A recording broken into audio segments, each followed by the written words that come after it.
Hoy es 1 de marzo de 2026. Una fecha que seguramente va a quedar grabada a fuego en los libros de historia. Bueno, si es que queda alguien para escribirlos. Ya, exacto. Porque basta con encender cualquier pantalla o asomarse a cualquier red social para ver la única noticia que domina absolutamente todo el panorama informativo. El asesinato del líder supremo de Irán, Jamenei. Eso es. Una operación orquestada directamente por Washington. La tensión es palpable, la urgencia es absoluta y el mundo entero parece estar conteniendo la respiración ahora mismo. Totalmente. Pero a ver, hoy no vamos a leer los comunicados de prensa oficiales, ni vamos a repasar los discursos pulidos de los políticos. Hoy traemos a la mesa una fuente radicalmente distinta para nuestra inmersión profunda. Así es. Hoy vamos a examinar un texto analítico que nos ha llegado. Un documento sumamente crudo, muy cínico y deliberadamente provocador. Lleva por título algo que no deja lugar a dudas sobre su postura. Se llama La autopsia de una estupidez global. El título ya tiene tela. Desde luego. Y rechaza de plano toda esa narrativa tradicional de las victorias militares limpias, quirúrgicas y sin consecuencias. Ofrece una perspectiva desoladora y diría que casi apocalíptica sobre las tácticas occidentales recientes. Pero antes de sumergirnos en este abismo, es indispensable y éticamente necesario para nosotros hacer un aviso de imparcialidad. Muy importante. Queremos que esto quede absolutamente claro para quien nos escucha en este momento. Las opiniones vertidas en esta fuente son extremas. Sí. Están políticamente muy cargadas y utilizan un lenguaje que raya directamente en lo incendiario. Nuestra misión hoy, en este análisis a fondo, no es tomar partido. Claro. No estamos aquí para respaldar la postura del autor, ni para aplaudir sus insultos, ni mucho menos para validar una agenda política, sea del lado que sea. Exactamente. El objetivo de este espacio es diseccionar el texto. Estamos aquí para analizar de forma imparcial los argumentos de un documento que acusa sin tapujos a los líderes occidentales de ser, y cito textualmente, pirómanos arrogantes. Madre mía. Queremos explorar la lógica, por muy incómoda y descarnada que sea, que sostiene esta dura crítica. En el texto original no hay eufemismos diplomáticos de salón. Ninguno. Y por lo tanto, para ser rigurosamente fieles a la fuente, tampoco lo sabrá en nuestra conversación. Se nos presenta la crudeza técnica y táctica sin ningún tipo de filtro. Vale, vamos a desgranar esto. Porque el autor desde la primera línea no se guarda absolutamente nada. Comienza introduciendo un concepto mordaz, casi insultante, para describir esta operación. Sí, el término que usa es brutal. Lo bautiza como retraso mental estratégico. Fíjate qué nivel. Utiliza este término para subrayar lo que percibe como una arrogancia ciega por parte de Washington. Según la fuente, la administración estadounidense actúa totalmente convencida de que, por el simple hecho de tener un dron Predator de última generación, es intocable. Es una mentalidad que el autor describe casi como si fuera un videojuego. Justo eso. Creen que aplicando la lógica más básica, es decir, eliminando la cabeza del régimen, automáticamente se mata a la bestia. Es una presunción de linealidad en un mundo que es profundamente no lineal. Y lo fascinante aquí es cómo el texto no se limita simplemente a soltar el insulto y marcharse. claro, lo argumenta. Traza una línea directa, una especie de genealogía de fracasos militares occidentales recientes para sustentar ese término de retraso mental estratégico. El autor nos pide que miremos la historia inmediata. Argumenta que hay que estar verdaderamente ciego o lobotomizado por la propaganda para pensar que repetir el mismo guión en Irán iba a tener un final distinto. Y nos lanza dos ejemplos históricos brutales que sirven como un espejo de la situación actual. Porque los ejemplos son demoledores. Primero menciona Irak. ¿Ya? Nos hace retroceder a aquel famoso momento de la pancarta de misión cumplida en el portaaviones. Según la fuente, esa supuesta victoria, esa operación de decapitación de Saddam Hussein no trajo ninguna estabilidad. Al contrario. El texto argumenta que ese vacío de poder fue la incubadora perfecta. Exacto.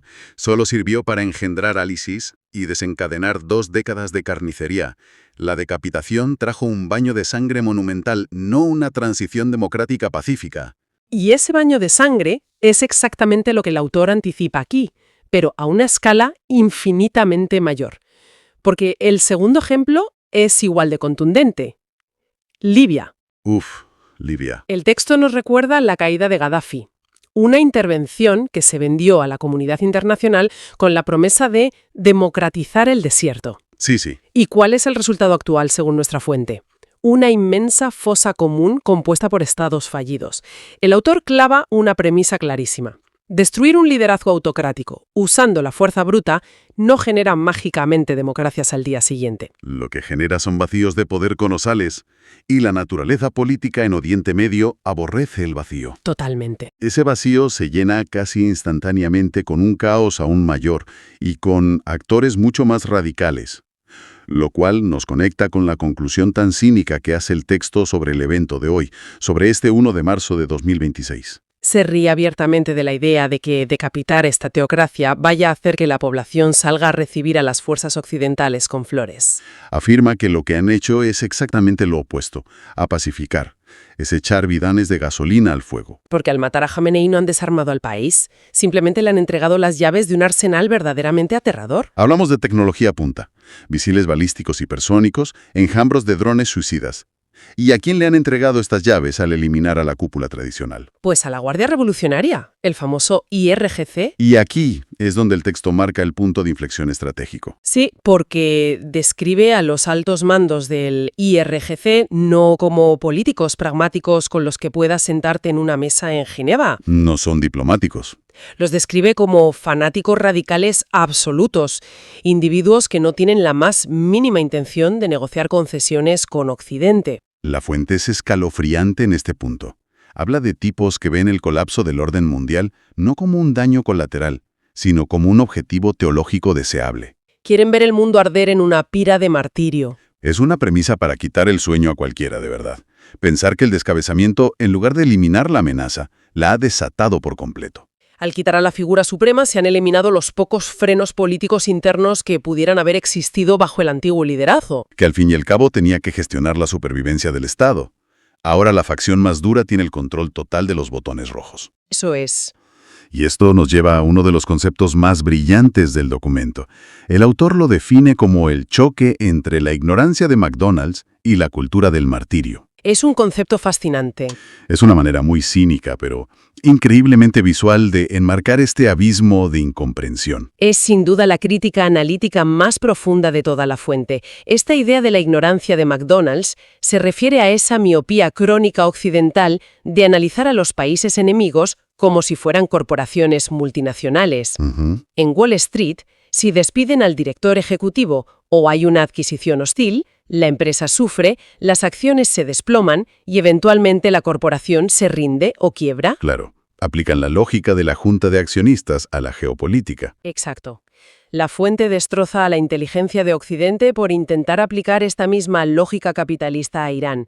Ignoran por completo que no se enfrentan a una empresa que busca beneficios, sino a una estructura de resistencia metafísica. Estructura de resistencia metafísica. Tiene tela el concepto. Es denso, pero explica perfectamente el choque cultural. ¿Sí? Pero, a ver, yo me pregunto al leer esto, y seguro que nos escucha también. ¿Realmente el texto asume que los inmensos aparatos de inteligencia occidentales ignoran por completo la teología chiita? ¿Es tan simplista la acusación? Es una excelente pregunta. El texto no sugiere que la CIA no tenga expertos que hayan leído los textos sagrados. Ya. Lo que denuncia es que, a la hora de la verdad, cuando la información sube hasta llegar a los despachos políticos donde se toman las decisiones, toda esa complejidad cultural se borra. Se pierde por el camino. La maquinaria política de Occidente termina operando exclusivamente con su propia plantilla cultural. Creen que el dolor físico y la presión económica siempre doblegan voluntades. Porque asumen que el otro lado valora la supervivencia terrenal y la economía por encima de todo, como nosotros. Exactamente. Entonces Occidente cree que al asesinar a un anciano líder va a generar terror paralizante y sumisión, como cuando un jefe es purgado y los mandos intermedios agachan la cabeza para conservar el puesto. Pero el texto dice que no. Dice que con este ataque no han generado miedo en absoluto, han generado combustible infinito. Y esto plantea una pregunta importante sobre la naturaleza del conflicto. Porque en la narrativa central chiita, el martirio no es un fracaso táctico. No es un error. El autor argumenta que Washington acaba de envolver para regalo exactamente lo que esta ideología llevaba décadas esperando. Les han validado la narrativa por completo. Totalmente. Les han proporcionado un motivo sagrado e incuestionable para justificar una guerra asimétrica. Han transformado a un anciano en un símbolo absolutamente invencible. Y el gran problema estratégico aquí es que los símbolos no sangran. Claro. Los símbolos no mueren en ataques de precisión con drones. El texto advierte que este nuevo símbolo será la herramienta de propaganda más perfecta jamás creada. No hablamos de un pequeño grupo rebelde aislado. No, no. La fuente prevé un reclutamiento masivo de millones de combatientes, una ola que amenaza con extenderse sin control desde el Mediterráneo hasta el Océano Índico. Un ejército en la sombra alimentado por fervor religioso, lo cual nos devuelve a la inoperancia de las tácticas occidentales.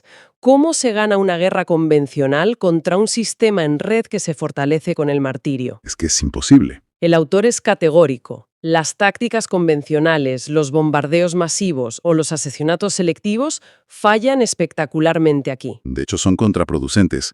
Cada bomba que destruye un edificio simplemente valida la narrativa del enemigo y multiplica sus fuerzas. Es un ciclo de retroalimentación perverso. La demostración de fuerza tecnológica de Occidente se convierte en su mayor debilidad. Y aquí es donde se pone realmente interesante, o terrorífico, dadas las circunstancias de hoy. Sí, bastante terrorífico. Porque la fuente aterriza de golpe y entra a enumerar las consecuencias tangibles a corto plazo. Describe el panorama como una auténtica bofetada en la cara de la humanidad. Y empieza por donde más duele, por la economía global, apuntando directamente a un punto de estrangulamiento crítico. ¿El estrecho de Hormuz? Por supuesto. Ese minúsculo embudo marítimo por donde pasa casi un tercio del petróleo mundial. El texto advierte que esta vía está a punto de convertirse en un cementerio de petroleros. No hablan de una guerra naval clásica. Hablan de minas inteligentes, lanchas rápidas y drones kamikazes. Y las implicaciones son devastadoras. Si el estrecho se bloquea, la economía mundial colapsa. Y esto es vital conectarlo con nuestra realidad diaria. Quien nos escucha ahora mismo dirá, bueno, eso está muy lejos en el mapa. Ya, pero no lo está.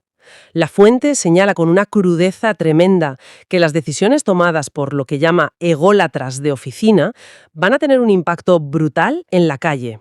El ciudadano común terminará pagando la gasolina a precio de sangre. Gasolina a precio de sangre. Es una frase lapidaria. Resume el cinismo de la fuente ante la ilusión de las sociedades occidentales. Creemos que podemos mantener nuestro estilo de vida sin sufrir las consecuencias de las guerras. Exacto. Pero atención, porque el colapso económico es solo la primera capa de este incendio global. Sí. El autor pasa a describir una amenaza mucho más directa contra la población civil, algo que bautiza como terrorismo 2.0, y aquí el texto se vuelve muy oscuro. El concepto de terrorismo 2.0 describe una evolución aterradora. Habla de una red militar ideológica totalmente descentralizada. La fuente advierte sobre la activación casi automática de cientos de células dormidas alrededor del mundo civilizado. Y el detalle más escalofriante es que estas células no necesitan recibir una orden directa desde Teherán para actuar. Porque la orden ya está dada. Exactamente. El asesinato retransmitido en todas las pantallas es en sí mismo la orden de ataque. El texto desestima por completo cualquier sensación de seguridad actual. Afirma que la paz que los políticos intentan vender en estas horas no es más que un espejismo. Es el silencio absoluto y tenso que precede a las detonaciones simultáneas en las capitales globales. El silencio antes de la explosión. Esto significa que la seguridad que damos por sentada al coger el metro mañana por la mañana o en París es una ilusión peligrosa ahora mismo. Mientras los líderes occidentales se cuelgan medallas por esta operación, en realidad han encendido la mecha de bombas de relojería imposibles de rastrear. Y el alcance del daño en este texto no se limita solo a la infraestructura moderna o vidas humanas, toca una fibra muy sensible: la pérdida del patrimonio cultural. Sí, menciona un detalle muy desolador. Me llamó muchísimo la atención. La fuente hace hincapié en que yacimientos milenarios como Taş Tepeler, en Turquía, están en peligro inminente. Estamos hablando de la cuna de nuestra civilización, estructuras que preceden a Stonehenge por miles de años. Y el hecho de que mencione Taş Tepeler no es casual. El argumento es que el salvajismo incontrolable que han desencadenado no va a respetar fronteras ni sitios históricos. El caos amenaza con borrar literalmente los vestigios de la civilización humana. El autor sugiere que la tecnología militar más avanzada está creando las condiciones para imponer una barbarie primitiva. Entonces, ¿qué significa todo esto? Hemos repasado una autopsia despiadada de una decisión militar que condena a todo el planeta según esta fuente. Hemos hablado de misidas en manos de fanáticos, de economías a punto del colapso, del terrorismo 2.0 y de la erradicación de nuestro pasado. ¿Cómo empaqueta la fuente este panorama en su conclusión? Si conectamos todo esto con el panorama general, la tesis final es demoledora. La operación de hoy no es una victoria táctica ni estratégica. El texto la erige como el monumento definitivo a la imbecilidad geopolítica occidental. Es el prólogo de la Gran Guerra Asimétrica. La conclusión es que Estados Unidos y sus aliados han vuelto a demostrar su letal capacidad tecnológica para destruir, pero al mismo tiempo han evidenciado su ignorancia para construir nada estable. Básicamente han decidido agarrar un bate de béisbol y patear un avispero del tamaño de un continente entero. Y pretenden convencernos de que el sonido de millones de avispas furiosas es música celestial. Es una metáfora brutal. El autor percibe que se ha dejado la seguridad mundial en manos de, citando el cierre del documento, pirómanos que se disfrazan de bomberos. Esa es la esencia. Es una advertencia desesperada de que las soluciones rápidas y violentas no funcionan en el mundo real, sino que aceleran nuestra caída. Rechaza la visión de túnel del liderazgo occidental y los obliga a contemplar la reacción en cadena en un ecosistema tan volátil, especialmente contra un adversario donde la muerte es el premio mayor. Y creo que ese es el valor de enfrentarnos a fuentes tan crudas como esta. Absolutamente. Al margen de si uno está de acuerdo o no, nos obligan a salir a empujones de nuestra zona de confort. Nos empujan a cuestionar activamente las narrativas oficiales de misión cumplida que inundan ahora mismo los canales de noticias. Nos invitan a mirar qué hay debajo de la alfombra de la propaganda institucional, para no caer en esa misma ignorancia de McDonald's de la que hablaba el texto. Comprender la mentalidad en los márgenes de la opinión pública es vital. Nos proporciona herramientas para dudar y para observar las ramificaciones de los actos militares mucho más allá del impacto inicial. Nos enseña a ver la geopolítica como un ecosistema complejo, donde una acción en un desierto tiene consecuencias a nivel planetario en horas. Totalmente de acuerdo. Lo cual nos deja con una cantidad abrumadora de información que procesar en este día histórico. Pero antes de terminar nuestra inmersión profunda de hoy, hay una duda que resulta fascinante explorar de cara al futuro. A ver. Si es cierto, como advierte esta fuente, que las operaciones de descabezamiento moderno ya no desarticulan al adversario, sino que solo sirven para descentralizar el poder y radicalizar a un enemigo en red, si estamos ante un modelo de amenaza que se vuelve más letal cuando le cortas la conexión con un líder central visible, entonces, ¿sigue teniendo algún sentido operativo el concepto de Estado-nación en los conflictos actuales? Exacto. O hemos cruzado ya el umbral hacia una nueva era donde intentar destruir la cúpula de una capital nacional solo sirve para crear, en el acto, 1000 cabezas de hidra. Cabezas digitales y físicas imposibles de rastrear. Células latentes en nuestras propias ciudades que son imposibles de contener mediante ejércitos convencionales del siglo XX. Ahí queda esa pregunta para la reflexión personal de cada uno. Hasta el próximo análisis a fondo.